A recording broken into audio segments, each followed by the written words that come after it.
मित्रों नमस्कार। और देखिए, समय समय पर आपको कुछ नई जानकारियाँ और नए स्थानों का दर्शन हम कराते रहते हैं।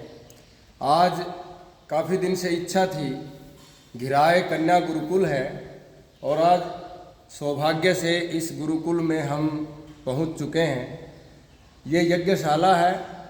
कितने अच्छे भाव जो है और मंत्र और उनकी व्याख्या यहाँ पर लिखी हुई है। और ये यज्ञशाला जो है बड़ी विशाल है और कई स्थानों पर हमने यज्ञशालाएं देखी हैं, लेकिन इतनी बड़ी यज्ञशाला और इतना सुंदर स्वरूप, भव्य रूप जो है और महर्षियों के, विद्वानों के जो चित्र हैं और आर्य समाज के पुरोधाओं के और महर्षि वाल्मीकि तथा अन्य गुरुकुल परंपरा से जुड़े हुए जितने भी महानुभाव हैं, महापुरुष हैं और इस देश की संस्कृति और संस्कृत के संरक्षण में जिनका बहुत बड़ा योगदान रहा है, उन सभी के यहाँ पर चित्र प्रदर्शित किए गए हैं और उनके विचार भी लिखे गए हैं।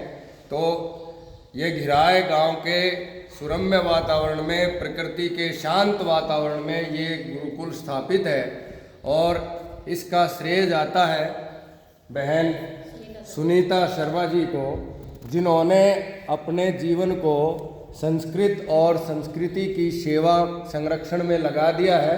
और जान करके बड़ी प्रसन्नता हुई कि ये खरल गुरुकुल की स्नातक हैं, छात्रा हैं और वहाँ की कुछ छात्राएं हमारे साथ चंडीगढ़ ओटी की कक्षा में भी थी। खरल गुरुकुल का भी अपना एक नाम है और उसने भी एक पहचान बनाई है संस्कृत के क्षेत्र में और संस्कृत का बहुत बड़ा उपकार किया है। अनेक छात्राओं को संस्कृत की शिक्षा दे करके संस्कृत के प्रचार प्रसार में और आत्मनिर्भर बनाने में खरल गुरुकुल का भी बहुत बड़ा योगदान रहा है। तो आज हम यहाँ पर पधारे और बहन सुनीता का जो त्याग पूर्ण जीवन रहा है और इस गुरुकुल को ये भी जान करके बड़ी प्रसन्नता आप लोगों को होगी कि ये इस गुरुकुल की संस्थापिका हैं। इन्होंने ही संस्थापना इसकी की है और अनेक अंतर विरोधों के बावजूद आज जो स्वरूप देखने में आता है उससे ये प्रमाणित हो जाता है कि संघर्ष के आगे हर किसी को झुकना पड़ता है।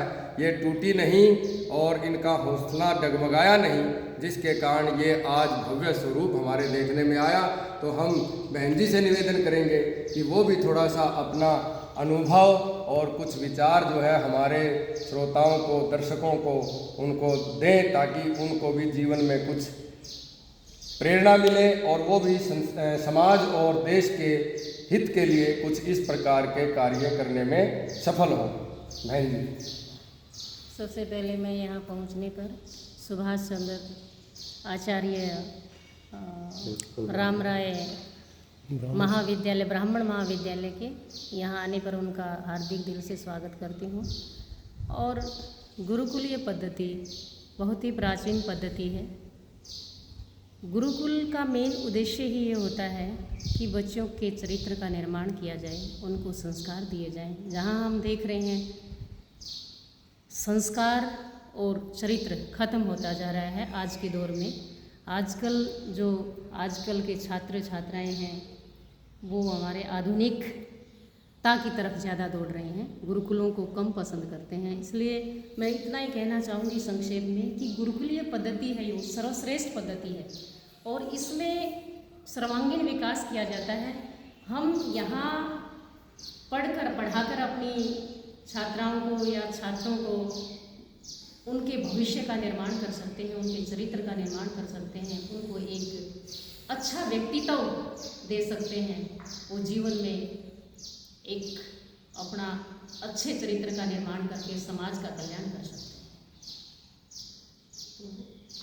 अंत में मैं यही कहना चाहूँगी कि आप सभी अभिभावक जो हैं आज अपने बच्चों को संस्कार देना चाहते हैं तो हमारे हरियाणा में बहुत सारे गुरुकुल हैं, छात्राओं के भी हैं, छात्रों के भी हैं। उनमें अपने बच्चों को पढ़ाइए, शिक्षित कीजिए, उनका सर्वांगीण विकास कीजिए।